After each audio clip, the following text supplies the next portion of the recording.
Saudações alviverdes a todos, eu sou Conrado Cacassi e vamos começar mais um react de uma entrevista pós-jogo do professor Abel Ferreira, dessa vez após a vitória sobre o Vasco da Gama ontem por 1-0, gol do Rafael Veiga, golaço de falta do Rafael Veiga, quinto jogo seguido que o Palmeiras não sofre gols, esse é um excelente sinal.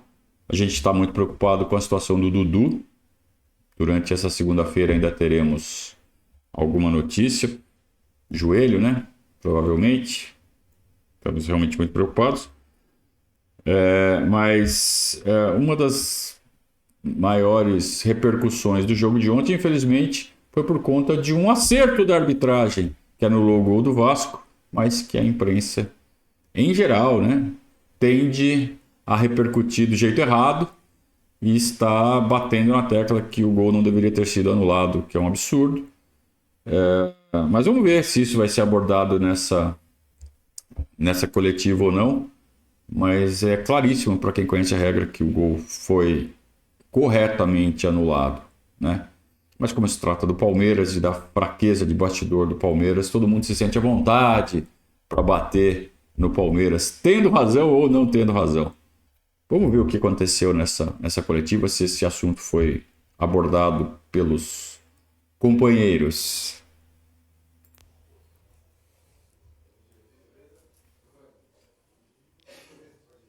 Vamos? Boa noite, Abel. Léo Caporalini, do Batismo Esportivo. Parabéns por mais uma vitória. Já atingindo hoje 100 jogos também com o técnico do Palmeiras pelo Campeonato Brasileiro. Queria falar especificamente sobre esse atual momento defensivo da equipe do Palmeiras. São 5 jogos sem sofrer gols, uma sequência que há um tempo atrás o Palmeiras estava tendo um pouco de dificuldade. Nesse Campeonato Brasileiro já são 3 jogos sem sofrer gols, também é a maior sequência na temporada da competição, independente de quem jogue como titular, seja uma dupla ali de laterais com Marcos Rocha, Mike, Luan, independente de quem joga, o sistema defensivo tem funcionado bem no mesmo momento que o Palmeiras recupera o sentimento de vitórias em uma semana tão decisiva. Queria que você falasse um pouco da sua análise defensiva do Palmeiras e também dessa boa partida de hoje. Obrigado. Olha, nós em termos defensivos as tarefas são muito simples dos jogadores entenderem. Agora, golos como este que tu viste, que estava fora de jogo, eu acho que é pá, o 7º ou 8º que sofremos este ano. Golos fora da área, assim, da bola sobrou, pim, não foi o primeiro. Felizmente, porque a sorte existe, né? Sorte ou felicidade, que vocês quiserem chamar. Estava fora de jogo, então ia ser ainda mais difícil. Ainda bem que estava fora de jogo, porque assim o jogo tornou-se ainda ou menos difícil, porque foi um jogo difícil. Tivemos só um treino para preparar este jogo, depois de uma viagem longa, difícil. Saímos na segunda, voltámos na sexta para preparar este jogo. Mas defensivamente é sempre bom, é o 5º jogo sem sofrer golos, isso dá-nos confiança. A gente sabe que se não sofrer golos estamos sempre mais próximos de ganhar. É sempre bom, mas como te digo, as tarefas estão muito bem definidas defensivamente. Depois é a capacidade que eles têm, a capacidade técnica, porque também existe a técnica defensiva, não é só a técnica ofensiva, de cada um ser capaz de ganhar o seu duelo ao seu opositor. Mas como disseste bem, eu acho que esses números são esclarecedores. Estamos num bom momento no aspecto defensivo e queremos continuar, é por isso que trabalhamos para melhorar os nossos processos. Melhorar os processos, né? O Abel usa constantemente essa expressão. E ele também usou a expressão tarefas bem definidas. Então isso é ter um time jogando junto há 3 anos. Então por que o Palmeiras ontem jogou no automático, como a gente mencionou no pós-jogo? O time só treinou um dia para essa partida contra o Vasco. Então a impressão que a gente ficou ontem, falado no pós-jogo, de que não teve nada de novo no time, ela se confirma. Porque o Palmeiras teve um problema logístico, porque o Palmeiras teve um problema com a empresa de transporte aéreo, que deveria ser acionada, deveria ter algum tipo de multa, né? Porque o Palmeiras foi prejudicado pelo mau trabalho da empresa de transporte aéreo. mas mesmo assim o time passou por cima das dificuldades porque está bem treinado, porque está com os movimentos automáticos, está com os processos bem definidos. Então já é o 5º jogo seguido que o Palmeiras não sofre gols. Vamos lá, vamos lembrar o jogo de ontem contra o Vasco, depois antes foi o jogo contra o Pereira, 4-0 lá. Depois, antes, foi o jogo contra o Cuiabá, lá também, 2-0. Antes do Cuiabá foi o Cruzeiro, 1-0. E antes do Cruzeiro, o outro Mineiro, aí sim, Libertadores, foi aquele 0-0 que a gente suou aqui para segurar, mas deu tudo certo. Então, vejam, 2 jogos de Libertadores, 3 de Brasileiro sem sofrer gols. E o Abel também mencionou a questão dos gols que o Palmeiras vem sofrendo de chute de fora. Mas não é chute de fora que os caras rodam a bola e acaba um batendo, finalizando. É chute de rebote. É isso que ele falou. Chute que a bola sobra e pem, né? Assim que ele falou. Então isso é chute de rebote. Isso aí não tem o que fazer. Não tem esquema defensivo que marque um rebote. Rebote é rebote. Então o Palmeiras está fechado quando não tem a bola, está bem protegido. O adversário agride, a defesa rechaça e o cara pega um rebote ali de fora da área e acerta um chutaço. O que vai fazer? Tem que torcer, né? Às vezes a bola desvia, às vezes o cara pega um chute que nem é tão bom, mas ela desvia e entra. Então o único jeito de você se prevenir disso é não deixar o adversário nem atacar. Aí eu acho que ainda não inventaram esse time que não é atacado, né, no futebol. Todos os times são atacados. Então, às vezes, um pouco a falta de sorte persegue o Palmeiras. Ontem foi ao contrário. Ontem aconteceu o golaço, só que por um tiquinho, assim, o Vegetti, na origem da jogada, estava impedido e o gol foi anulado. Mas não tem o que fazer. Não tem o que fazer. O Vasco o gol não representou um domínio do Vasco, uma iniciativa do Vasco, padrão de iniciativa do Vasco. Foi um ataque isolado ali. O Lucas Piton cruzou da esquerda. Talvez a gente possa apontar um pouco o dedo para o Arthur, que deixou o Lucas Piton cruzar. Talvez. E aí, na sequência da jogada, o Vegetti estava impedido. O Everton deu uma saída maluca ali, que né? Se ele ficasse certinho, não tinha acontecido nada disso. Mas aí teve rebote. E aí saiu o gol, mas era o mesmo lance. Então é bom deixar claro isso. Tem alguns comentaristas aí falando que não, era outro lance. Não era outro lance. A bola não estava dominada.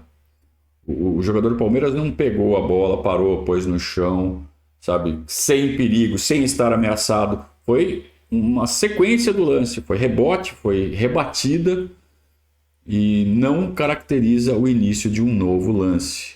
Como o péssimo comentarista de arbitragens da Rede Globo, que era um péssimo árbitro, mal intencionado, inclusive, contra o Palmeiras, validou até gol de mão contra o Palmeiras. Ele está falando que é outro lance, porque ele é muito fraco, né? Ele ganha a vida fazendo isso, sabe-se lá como. Mas vamos lá, vamos dar sequência. Abel, boa noite. O gol do Palmeiras, o gol da vitória hoje, ele é um gol que tem um componente muito grande de talento individual, né? A falta que o Veiga bate é brilhante. E se quiser voltar até no lance da falta, o Breno Lopes faz uma jogada pelo lado, uma jogada individual também, e acaba sendo derrubado para gerar essa falta. Eu queria partir desse cenário que o jogo tinha, né? Do lado do Vasco, que teve a semana inteira para planejar como segurar o Palmeiras, e do outro Palmeiras que mal treinou para jogar contra o Vasco. Se esse jogo de hoje tinha, na conversa que você teve mesmo com os jogadores, um componente maior do que geralmente tem de individualidade para tentar resolver. Não tinha tempo para treinar o time. A gente viu o Veiga arriscando muitos chutes de fora da área, por exemplo. Era um jogo mais para os jogadores chamarem essa responsabilidade para compensar essa falta de treino? Obrigado. Olha, por norma, eu não gosto de valorizar o lado individual, dizer, hoje é um jogo que temos que resolver individualmente. Não, precisamente do contrário. Uma das frases finais da nossa palestra foi exatamente o oposto, foi jogar de forma coletiva, jogar da nossa maneira, impor o nosso ritmo. Estas foram as frases que eu acabei a palestra de hoje. Agora, os jogadores que estão no Palmeiras são diferenciados porque têm a capacidade, em determinados momentos, de conseguirem resolver o jogo individualmente. Quando o jogo, e acontece os jogadores do Palmeiras, os jogadores que estão nas melhores equipas do mundo, elas estão lá porque têm algo de diferente dos outros. Têm a capacidade, quando coletivamente uma equipa não consegue resolver os problemas, quase como se fosse um saca-rolhas, não é? A capacidade individual deles, por isso é que eles estão no Palmeiras, e é isso que eu espero deles, não espero nada mais do que isto. E vimos realmente, portanto, o treinador aí é zero, o talento do jogador, a capacidade de treino, a capacidade de foco, a técnica individual específica tem muito a ver com a precisão que normalmente se tem com a mão e ele tem no pé, e ainda bem para nós podermos contar com um jogador com este talento. E felizmente, depois de um período onde a forma física dele não era a melhor, porque isso acontece por várias circunstâncias, está no momento de forma que vocês podem constatar, e esperemos que continue assim. A pergunta ela é esclarecedora às avessas, né? Quando o repórter pergunta assim, o jogo hoje era difícil, foi definido por um lance de talento individual. Foi isso que você pediu para os jogadores? Porque não teve tempo para treinar, então vamos resolver no individual? Exatamente o oposto. O que vai resolver esse jogo, já que nós não treinamos especificamente, são os processos. O que são os processos? Os jogadores sabem o que tem que fazer a cada momento da partida, em cada situação de jogo. Sabem para onde correr. Então, quanto mais seguir à risca o que já está treinado à exaustão, maior a chance de ter sucesso num jogo em que houve pouco treino específico. A individualidade, ela aparece naturalmente. Você não precisa pedir para o jogador, olha, faça o seu melhor. Quer dizer, talvez você fale isso só em termos de incentivo mesmo, mas o jogador sabe que ele tem que fazer o seu melhor, e o cara que é talentoso, o talento brota, né, durante a partida, naturalmente. Então não vai falar assim, hoje faça umas jogadas de talento que é assim que a gente vai resolver. Não é assim. Não. Boa noite, Abel, Regis. Eu queria que você falasse sobre duas questões. Suas escolhas pelo Richard Rios no começo do jogo e pelo Breno Lopes, assim que o Dudu teve a lesão e teve que sair do jogo. Olha, boa pergunta. Tive algumas dúvidas aí. Pensei em meter o Fabinho e depois decidir entre o Menino e o Rios. Mas a verdade é que nós temos jogo daqui a 3 dias, né? E o Menino não vai poder estar.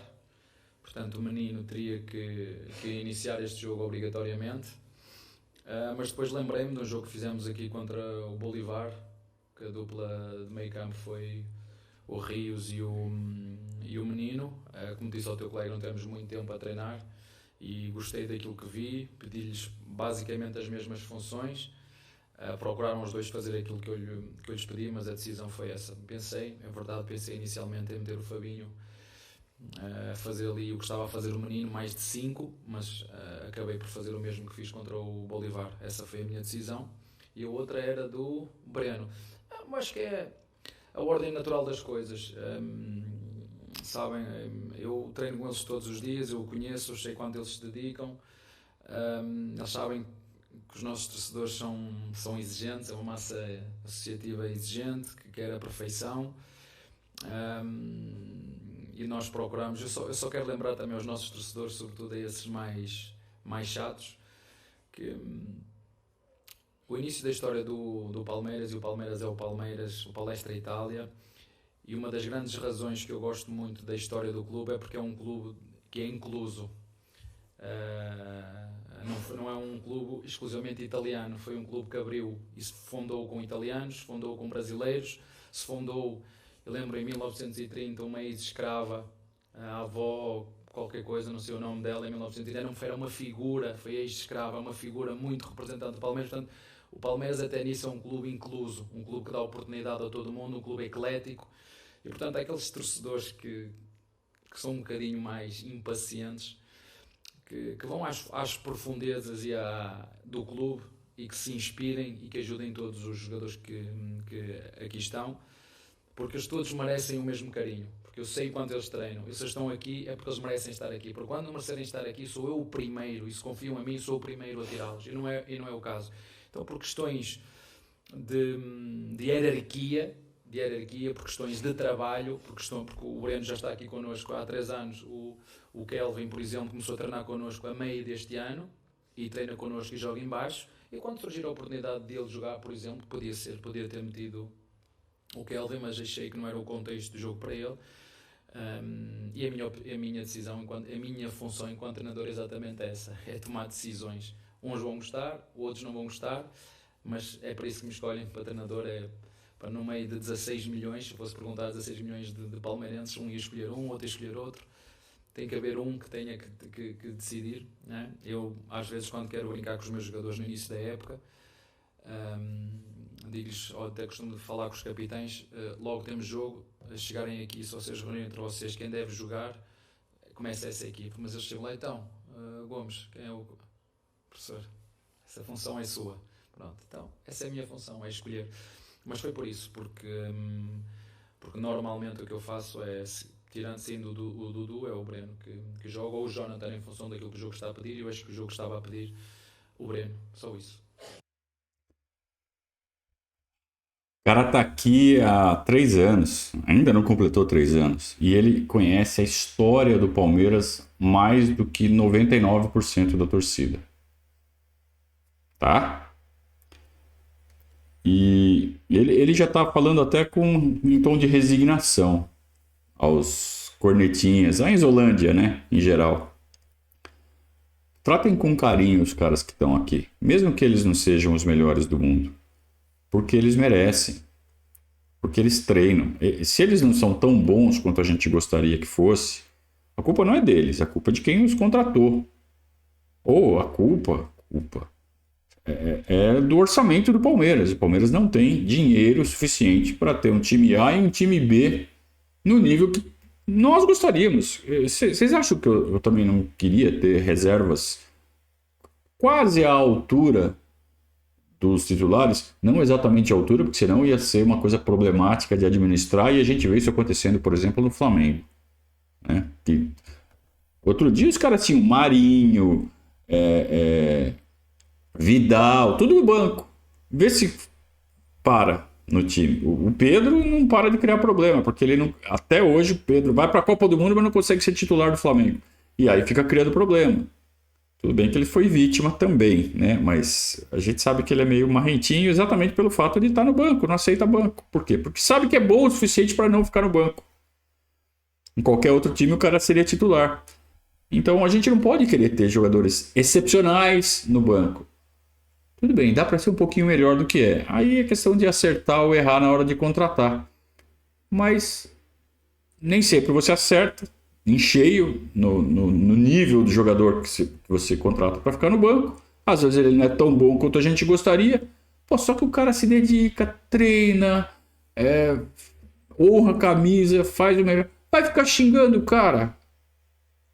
E aí o Abel usa a história do Palmeiras como argumento. Fala assim, o que você está fazendo não é condizente nem com a história do clube. Quer dizer, além de não demonstrar carinho com quem se dedica, se esforça, desconhece o clube a que pertence. Né? Então a Enzolândia levou com a frente da mão, depois levou com as costas. O Abel fez na Enzolândia. Mais uma ótima do Abel, né? Boa noite, Abel. Matheus Greco, do portal Vável Brasil. É uma honra estar fazendo a primeira entrevista com você. O Palmeiras teve viagens para Cuiabá e Colômbia nos últimos dias e ainda contou com problemas no avião que voltaria para São Paulo, tendo que mudar toda a programação dos treinamentos. Queria que você me falasse como que foi a preparação do Palmeiras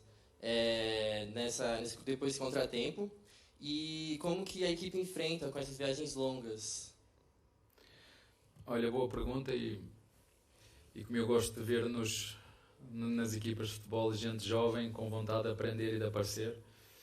Espero que queiras ser cada vez mais um melhor jornalista e que te prepares mesmo para fazer boas perguntas. É isso que eu se me permites uma opinião ou um conselho. Foi difícil, foi uma viagem difícil, foi uma viagem, em primeiro lugar foi longa, porque independentemente foi uma viagem longa, onde nos obrigou a um foco e uma concentração muito, muito grande. Um gramado lá que estava pesado, eu sei que as pessoas não viram na TV porque a grama estava bem verdinha, mas era muito fofo e mole por baixo, e isso obriga os jogadores a ter um desgaste físico ainda maior. Depois tivemos aquele contratempo que vocês sabem com o avião. Felizmente deu para estarmos todos juntos. Acho que o Piqueires ficou muito contente, porque nós cantámos os parabéns ao Piqueires para aí 33 vezes durante o dia que nós lá tivemos. Foi no pequeno almoço, foi no jantar, foi no almoço, foi no avião, foi assim do avião, foi no final do jogo. Acho que ele por esse lado também não se importou, mas acho que felizmente ganhámos. Isso acabou por ser positivo, porque se o resultado não tivesse sido positivo, a recuperação mental ia ser pior. Portanto, recuperação mental ótima, física nem tanto. Sabia, por isso é que hoje eu achei que o jogo hoje ia ser difícil, porque o nosso adversário teve o tempo todo para preparar, nós tínhamos a viagem nas costas. Os jogadores nem me tinham pedido para a noite de ontem passá-la em casa. Eu disse não, vimos passar a noite aqui. Eles não gostaram muito, mas eu disse eu também venho aqui passar. Estava a dizer ao teu colega no início que quando cheguei na sexta-feira ainda meti os pés nos chinelos que tinha lá em casa, mas estavam frios. Disse ok, está tudo tranquilo, mas hoje fomos todos dormir ao CT, porque era importante isso, e felizmente não foi um jogo de muita inspiração coletiva. Tivemos a inspiração de um jogador que felizmente resolveu o jogo numa bola parada. Tivemos uma hipótese do Arthur com um bocadinho de calma, podia ter feito o golo, mas acontece. Se havia alguém que queria fazer golo era ele, não é? Mas foi isso, foi difícil, uma preparação difícil, mas felizmente em função da vitória que tivemos no último jogo, quando tu ganhas, a preparação do próximo jogo é sempre muito, muito melhor.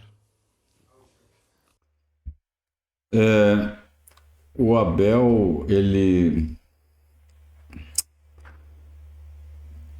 minimizou o problema da logística por conta do resultado, como qualquer um de nós faria. Mas deixou evidente o quanto de problema isso causou. Então, mais uma vez, temos que falar.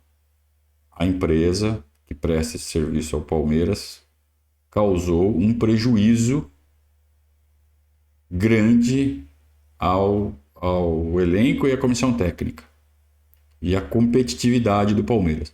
Felizmente, o time superou isso e venceu o Vasco. Então não houve perda de pontos por conta disso. Mas o sacrifício foi muito maior, a recuperação física foi muito prejudicada. O Abel mencionou isso claramente agora. E é o tipo de coisa que não pode se repetir. Não pode se repetir. Então a empresa tem que ser cobrada duramente pelo clube. Isso vai acontecer? O lado legal disso é que é a zona que eles fazem, né? Então, aniversário do Piqueires. O Piqueires, ele começou a ser essa figura que o elenco todo pega no pé por conta do Scarpa. Culpa do Gustavo Scarpa. Ele que começou com isso. O Gustavo Scarpa foi para a Inglaterra, mas o Piqueires seguiu sendo o paga-lanche da turma ali. E todo mundo zoa com o cara. Pela personalidade dele, talvez ele absorva bem esse tipo de coisa e leve na boa, e até porque não é feito com maldade, é brincadeira. Então ele leva sempre na esportiva. Coisa que não acontecia, por exemplo, com o Roger Guedes, quando ele estava aqui, lembra? Invocadinho e tal, não aceitava brincadeira. É exatamente o oposto. Mas legal de ver essas colocações do Abel, ele revelando esse tipo de situação que acontece nos bastidores, né? Os caras cantaram parabéns para ele umas 30 vezes. E cada vez que vem um parabéns, vem uma chuvinha de tapa, né? É essa que é a graça, não é cantar o parabéns, é dar os tapas na cabeça dele. E ele leva na boa, né? Um cara interessante, divertido. Nosso Joaquim Piqueires. Fez 25 anos essa semana. Abel, você falou na última entrevista a importância de que os jogadores permaneçam no Palmeiras, não sejam vendidos. Falou do Veiga, do Gustavo Gomes. Hoje a presidente falou com o GE, num contato rápido por telefone, e falou que o Gustavo Gomes, especificamente, que ela não vende, que considera inclusive um assunto encerrado. Então, se você puder falar mais uma vez da importância que tem esse jogador e também então dessa confirmação da presidente de que ele não será vendido. Se o assunto é encerrado, é assunto encerrado. Se o assunto está encerrado, para que ainda ficar remoendo? Fale da importância do Gustavo Gomes. Tá bom, fale da importância da bola ser redonda. São coisas óbvias. Mas tá bom, vamos lá, vamos ver o que o Abel fala. Eu digo sempre aquilo que penso. Eu vou dizer o que eu penso. São números absurdos, quer para o clube, quer para o jogador. São números absurdos. Acho que vocês entendem o que eu digo. São números muito grandes, quer para o jogador, quer para o clube. Mas temos uma líder que tem que tomar decisões. O que eu posso dizer do Gomes, eu nunca tive em 11 anos de carreira um profissional como ele, nunca tive um homem de caráter como ele. Fico feliz o resto do nosso grupo lhe reconhecer essa liderança, porque se calhar outro jogador noutro contexto teria outro comportamento. E a minha admiração e estima por ele já era grande. Fico feliz, não sei quem é que o escolheu como capitão, porque quando eu cheguei ele já era capitão, não fui eu que o escolhi, mas posso dizer aos nossos torcedores que escolheram, ou quem estava antes de mim escolheu o melhor capitão que o Palmeiras podia ter. O que vai acontecer no futuro eu não sei, como te disse. Eu tenho uma admiração e uma estima muito profunda por este jogador que hoje jogou como se fosse a primeira vez dele no Palmeiras. É isso. Ele acaba por ser um exemplo para todos nós, para mim enquanto treinador, para os mais jovens enquanto jogadores, para os outros colegas que também o acompanham. Eu não sei se a TV Palmeiras está aí. Tá. Se um dia vocês quiserem perceber o que é trabalhar a sério, ao tempo que ele dedica a ser profissional de futebol, eu nunca vi, nem como jogador, nem como treinador, um profissional de futebol. Eu não estou a dizer que os outros não o fazem. Agora, o que ele faz, o que ele se dedica, o que ele renuncia,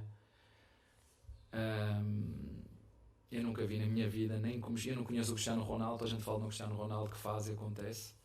Eu o Gomes conheço e é um absurdo o que ele faz. Ele merece todo esse dinheiro e se calhar mais, porque realmente é um jogador fora de série e um homem de um caráter absurdo.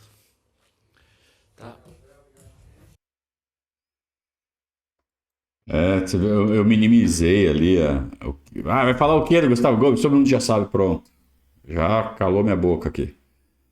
Falou coisas jamais ditas antes sobre o Gustavo Gomes. Não nessa intensidade. Então ele fez, eu fiquei surpreso. Admito, fiquei surpreso. Ele descreveu o Gustavo Gomes de uma forma nunca feita antes. Então, que a torcida do Palmeiras valorize tudo que o Abel falou agora nessa última resposta. Toda vez... É que o Gustavo Gomes parece que ele é imune a críticas, né? Ele pode errar à vontade, que ninguém nunca vai criticar ele, porque tem que criticar o Luan. Se criticar o Gustavo Gomes, quer dizer que o Luan passa a ser melhor. Então, ninguém critica o Gustavo Gomes. Não, o Gustavo Gomes merece críticas quando ele erra. Como todos os jogadores. O fato de merecer críticas não quer dizer que essas críticas precisam ser maldosas, que essas críticas precisam ser ácidas, que elas precisam atacar a vida pessoal do jogador, quanto ele ganha, nada disso. Ao contrário, né? Tem que valorizar o quanto esse cara ganha pelo esforço deles. E todos eles, se estão no Palmeiras, é porque se esforçam. Os que escorregam, os que não mantém esse padrão de comportamento, o Abel espirra. E a gente já viu vários exemplos recentes de jogadores talentosos que foram espirrados do Palmeiras porque o Abel olha e fala assim, esse aí é festa. E o Gustavo Gomes parece ser exatamente o oposto disso. Parece ser um cara de espírito espartano mesmo na hora de treinar, né? Pelo que o Abel descreveu. E isso só enche a gente de orgulho, né? Ah, não sei quem colocou ele de capitão. Tem como não colocar o cara de capitão? O único jeito era quando ainda tinha o Felipe Melo no elenco, que é um cara que meio que se impunha pela personalidade. Mas com a saída do Felipe Melo, é inevitável que o capitão, o único capitão, seja o Gustavo Gomes. O Felipe Melo e o Gustavo Gomes, eles dividiam o posto de capitão, né? Enquanto o Felipe Melo estava aqui. E agora o Gustavo Gomes é disparado o capitão. Eu acho que tem outros jogadores que podem ser o vice-capitão, sei lá, né? Por exemplo, o Veiga, cada vez mais, né? Cada vez mais com espírito de liderança. O Rafael Veiga, o próprio Everton, mas o Gustavo Gomes é um negócio extraordinário, né? É um monstrão. Maravilha. Não houve polêmica de arbitragem, hein? Na coletiva, pelo menos. Que bom sinal. Isso daí sabe o que é também? É o Abel impondo respeito. Eu acho que os jornalistas ficam meio intimidados de dar uma provocada dessa no Abel. Né? Cada vez mais o Abel impondo respeito. E também tem a questão do Abel estar ganhando ação na justiça, né? Então quem está folgando com o Abel, quem está faltando com respeito com o Abel, está levando na cabeça, e isso faz com que, pelo menos no cara a cara ali, os jornalistas sejam respeitosos com o Abel e não façam polêmicas rasas, né? Levantar essa questão do gol do Vasco seria uma polêmica extremamente rasa. Felizmente isso não aconteceu na coletiva. Vamos terminando mais este react. Depois de mais uma vitória do Palmeiras, 4ª vitória consecutiva, 5º jogo seguido sem levar gols, e seguimos na caminhada nesta temporada. Daqui a pouco, então, nesta segunda-feira ainda, a partir das 8 da noite, ao vivo, tem mais um Verdazo ao vivo. Verdazo ao vivo, toda segunda-feira às 20 horas, com a equipe do Verdazo e a participação de um padrinho do Verdazo. Então, seja você também um padrinho do Verdazo. Quem sabe um dia você pode participar ao vivo do Verdazo ao vivo. Para ficar padrinho é só apontar o seu celular aqui para o QR Code que está aqui embaixo de mim, verdazo.com.br/padrinho, escolher a plataforma e se juntar a nós. Somos quase 500 membros da nossa comunidade discutindo futebol, discutindo Palmeiras em alto nível. Eu acho que o Abel gostaria de participar do nosso grupo se ele tivesse tempo, né? A hora que quiser, viu, Abel? Porta está aberta. Muito obrigado a todos pela companhia, um grande abraço e saudações alviverdes.